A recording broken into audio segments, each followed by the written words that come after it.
Welcome to another episode of Show and Tell Book Nook. I'm Amber, And I'm Chantelle. and today we're talking about A Discovery of Witches by Deborah Harkness. You have been telling me to read this book for like a year. No joke, at least 1 year. I finally read it last week of the time of recording this, and let me say that the audiobook is 24 hours long, and I finished the 3 books over 3.5 days, maybe 4. It's a bingeable series. It's spectacular. And would you say it's worth the hype that I gave it? Yes, totally. A Discovery of Witches is the story of Diana Bishop, who is descended from a historical branch of witches who were the first to suffer during the Salem witch trials.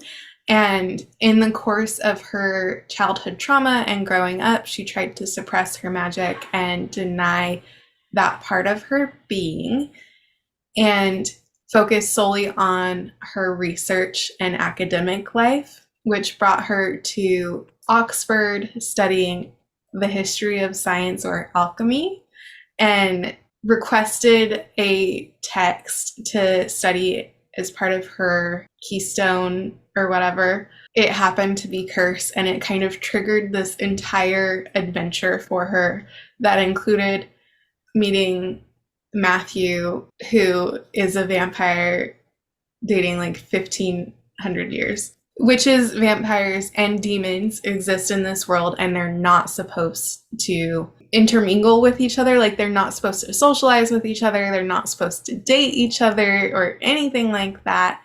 There's a whole secret society involved, and it's got everything. It's got witches, vampires, demons, time traveling, dark academia. Essentially, I mean, the first book was released in 2010, and it has that Twilight dark academia vibes that is very reminiscent of that era of literature.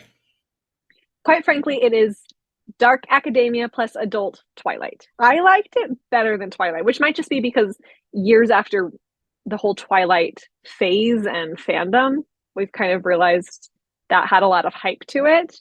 But I love this series. I first found it during the pandemic, actually, because I saw a trailer for the TV show adaptation that exists, and I saw that it had Matthew Good, and I love all his movies, and I find him very attractive. So I was like, all right, let's go find this. And I binge watched the first season, and was like, I have to read this book. And then I read all of the books almost in about a weekend. I binged the entire show, all 3 seasons, also in like 2 days, because they're so good and they're fun and different, I thought. One of the things I really enjoyed about this series is the cast of characters. Like, it has rich historical references, which includes a diverse cast of characters spanning centuries. Because of the time aspect to this book, you get used to certain characters and you do actually really like them. But then those characters' ancestors, or those characters years before, like centuries before, start playing a role in other plot lines in the story. And so then you get like one character in 2 different lights because it's 1600s version of that character versus, modern day portion of that character. Yeah, it's cute. I agree. I think it's a great read for this time of year, like especially if you're looking for a darker, moody vibe. This is full of angst and drama, but not in a way that's reality TV show drama, right? Like, it's very much a character-driven plot in my mind, even though there still is its own plot of we have to find Ashmole 782 and solve the mystery of why the creatures can't coexist peacefully, but the characters are what makes that plot interesting. Yeah, I would say it's that a lot of book talk books that you might have read this is cleaner than those. Yeah, I would agree with that, especially the first book. There was a lot of tension, flirting, kind of leading up to it, and then it felt like it wasn't closed door or fade to black, but it wasn't extremely descriptive in the first book. Um, so that one in particular, I felt like was very low on the spice scale. But as the series went on, I would say the series got a little bit spicier, and that's because of the way the relationships evolved. So what would you rank each of the books on our spice scale? I'd say A Discovery of Witches, the first in the All Souls series, is a 3. And then I would say for the second book, it was maybe a 4. Like it's on that line of a 3.5 to a 4 to me. And then the third book, I would say has a lot more trigger warnings than necessarily an increase in spice, because it's not necessarily that there was an increase in spice scenes, but there was an increase in content that would land on a trigger warning. I think that's fair. I think that's a good way to rank it. It's been a while since I've read a work that the characters acted age appropriate and were accurate for the year they were born, if that makes sense. Like I've read some stuff lately where they're like, "Oh yeah, like she's 40," and you're like, "She does not act like a 40-year-old. Her references do not have the feel of somebody who was born 40 years ago." This is probably a horrible comparison, but one of our pet peeves, for example, is like the cheat sheet. The characters in that book are late 20s, right? And yet they feel as if they just graduated high school.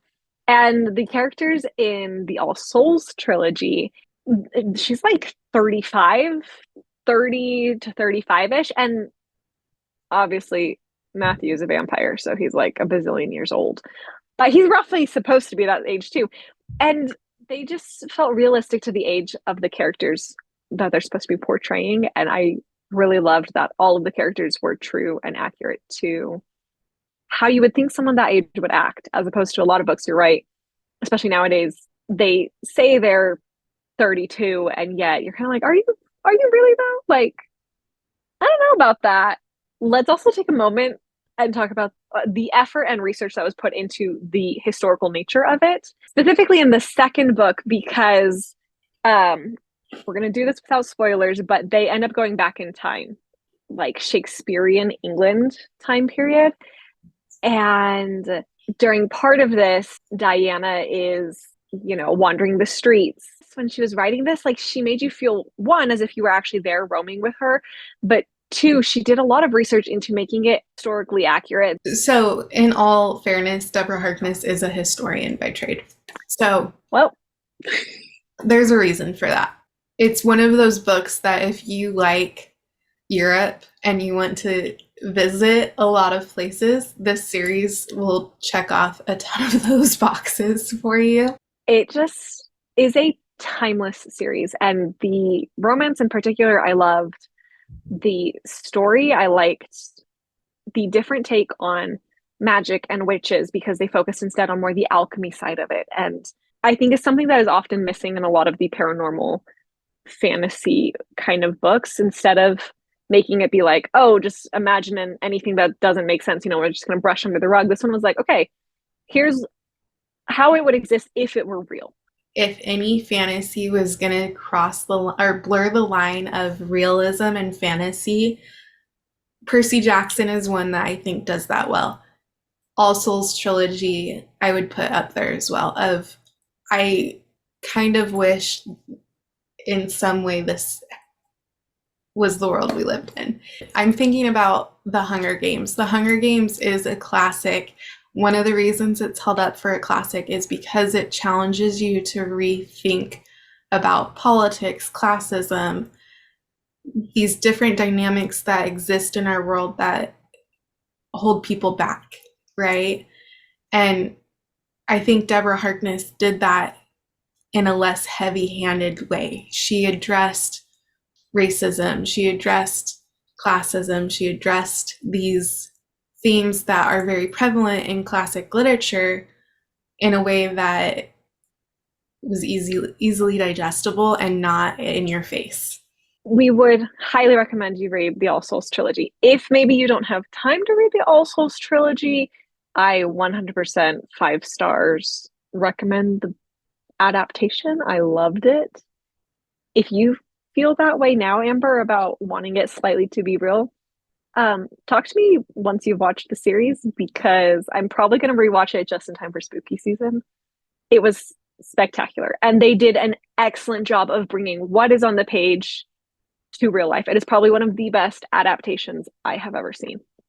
I just want to plug, I was talking to my neighbors on Wednesday night and mentioned, oh, I just finished this book. And one of my neighbors instantly went to Libby to check out the audio. And my other one was like, wait, I watched this series. It's so good. I'm so sad it got canceled. So it's not just us that is excited about this. As we sign off, I do want to point out supposedly there's a fifth book in the series coming out the fall of 2024. The fourth book is already out. Wait, So, what? yeah. Fifth book? I thought there were only three. No, so like I don't know the premise of the fourth one because I haven't read it yet. But there are 4 published books in this universe. The first 3 are often referred to as a trilogy. I believe the fourth one is kind of a spin-off story. It's called Time's Convert.